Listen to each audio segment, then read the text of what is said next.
하나님께 세상을 이처럼 사랑하셔서 외아들을 주셨으니 이는 그를 믿는 사람마다 멸망하지 않고 영생을 얻게 하려는 것이다. 오늘 니고데모에 대한 이야기를 여러분과 같이 나누려고 합니다. 니고데모는 부족한 것이 없는 사람이었습니다. 그는 종교적인 특권을 갖고 있었던 바리새파 사람이었고 유대의 지도자였고 성경과 율법에 능통한 자였고 뿐만 아니라 도덕적으로도 흠이 없는 사람이었습니다. 완벽한 모습을 갖추었던 사람, 그가 니고데모라고 하는 사람입니다. 그러나 니고데모는 성경과 율법에 능통했지만 본인의 내적인 문제를 풀지 못해서 결국 해결책을 찾다가 예수님께까지 오게 되었습니다. 사실 예수님께 온다고 하는 것은 그에게 엄청난 용기가 필요한 일이었습니다. 왜냐하면 예수님은 당시에 그는 이단의 우두머리였기 때문에 그렇습니다. 그리고 뿐만 아니라 자신이 하나님의 아들이라고 하면서 신성을 모독하는 자였고 언제든지 기회만 되면 사람들이 그를 돌로 쳐서 죽이려고 하는 존재였기 때문에 그렇습니다. 실제로 예수님을 잡아다가 낭떠러지에서 밀어서 떨어뜨려 죽이려고까지 했습니다만 실패로 끝난 적도 있습니다. 뿐만 아니라 자신들이 경멸하는 부정하다고 생각하는 사람들과 함께 뒹굴면서 그들과 함께하고 그들과 식사하고 그들과 같이 지내는 모습은 참으로 이 기존에 있는 사람들이 보기에는 도저히 참을 수 없는 그런 사람이었습니다.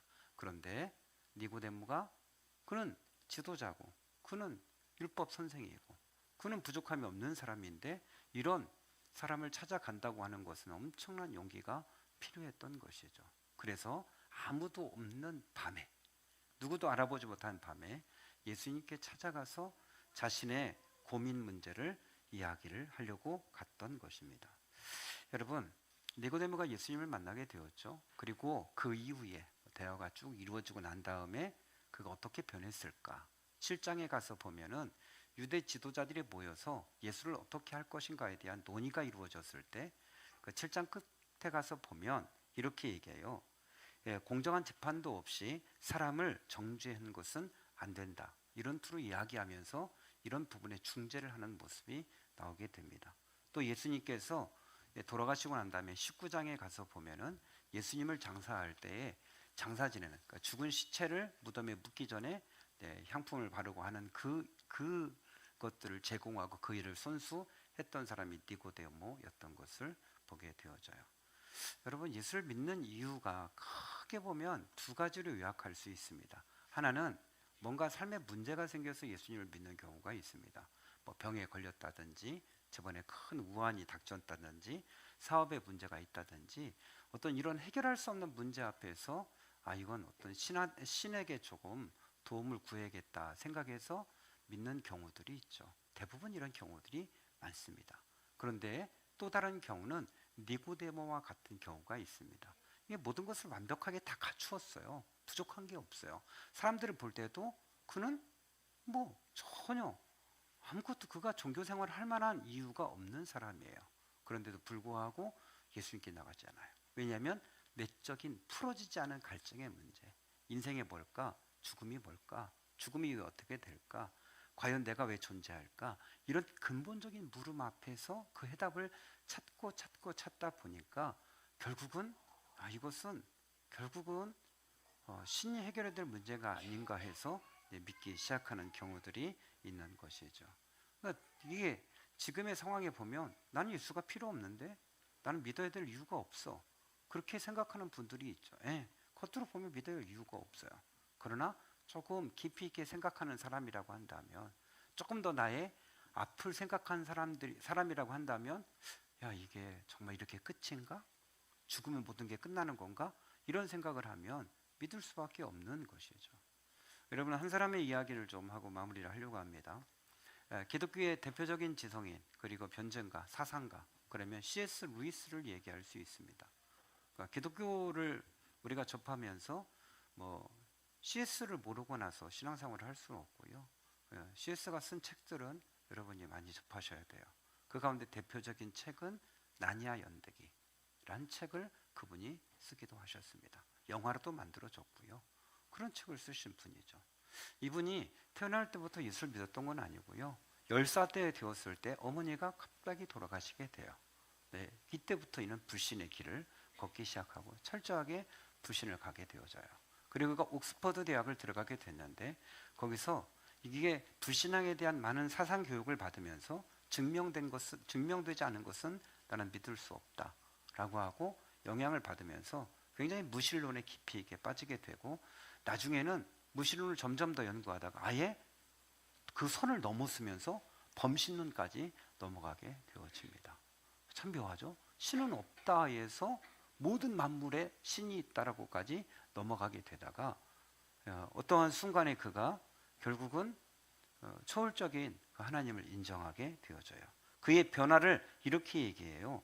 뭐라고 얘기하냐면 1930년 무신론에서 더 상위의 존재가 존재한다는 것을 난 믿게 되었다.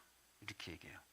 그러니까 신은 없다 해서 뭔가 그 신 위에 더 뛰어난 존재가 있다고 하는 것을 나는 믿게 되었다. 이렇게 얘기하고 1931년에 예수 그리스도가 하나님의 아들임을 믿는 기독교 신앙으로 나는 전환됐다. 라고 얘기하면서 이렇게 그가 이야기해요.